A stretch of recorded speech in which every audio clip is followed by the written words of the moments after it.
That's weird. Looking at, we're going to look back at Week 8 first, about the Cowboys game specifically against the Niners, and then the Cardinals against Miami. Mixed results here. So, looking at the Cowboys game, obviously didn't end the way you wanted, made it exciting at the end. It was really fun to see CeeDee Lamb have a dominant game, but seeing him as the only guy who, I don't want to say showed up, but like really seemed like the danger out there from the Cowboys' perspective was both fun to watch and disappointing at the same time. So, but yeah, without going too much into this one, because you got to watch more than I did, why don't you tell me what you thought, and then we'll kind of. I mean, the game was fun to watch for the first half. You know, it was not a terrible game in the first half. With that being said, I think the way that the game was already going in the first half was pretty indicative of how it would go for Dallas anyway in the second half. Where it did not feel like we were hitting on all cylinders, right? So, and that definitely was true in the second half as well. I think every team already understands exactly how to play Dallas, which is the running game. You pay attention to our paltry run attack, and you shut it down. You force Dak Prescott to beat you, and then you run against us. And I think the Niners did that really well. Obviously CeeDee Lamb had a great game. It's always nice to have some positive to go to after the game. He really did play well. He really was rather dominant.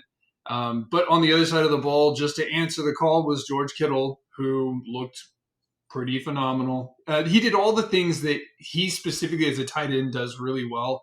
He did them really well in that game. He is really fun to watch after he catches the ball and just has any open field at all. He's a lot of fun. To see Isaac Guerrero go and run 85 yards on his few carries was hard, right? Not because he's bad, but because I know he's not great. It just goes on to compound our defensive woes. Brock Purdy played a pretty good game, but I didn't feel like he played a stellar game. But I really did feel like, it's that recipe of if you can force Dak Prescott to beat you, you've got a pretty good shot. And that's kind of where this one was. I think at the end of the game, the end score looks closer than I felt like the game really was.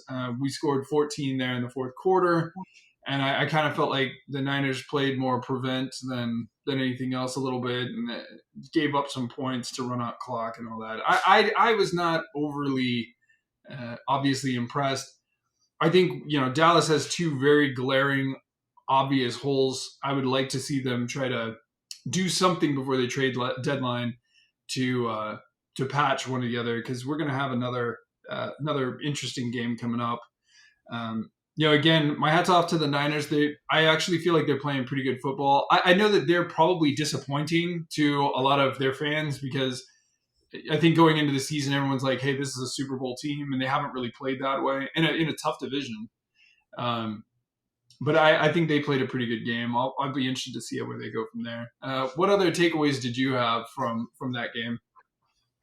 What you talked about, certainly. Were the points at the end really meaningful, or just the last gasp? Not really sure. They had a chance, and I always forget his last name, or his first name rather. But that guy who made that last Demodoro Lenore, that was a great interception of his. Just kind of highlight play. I think it made the top 10 plays or something like that of the week. And but still, it was.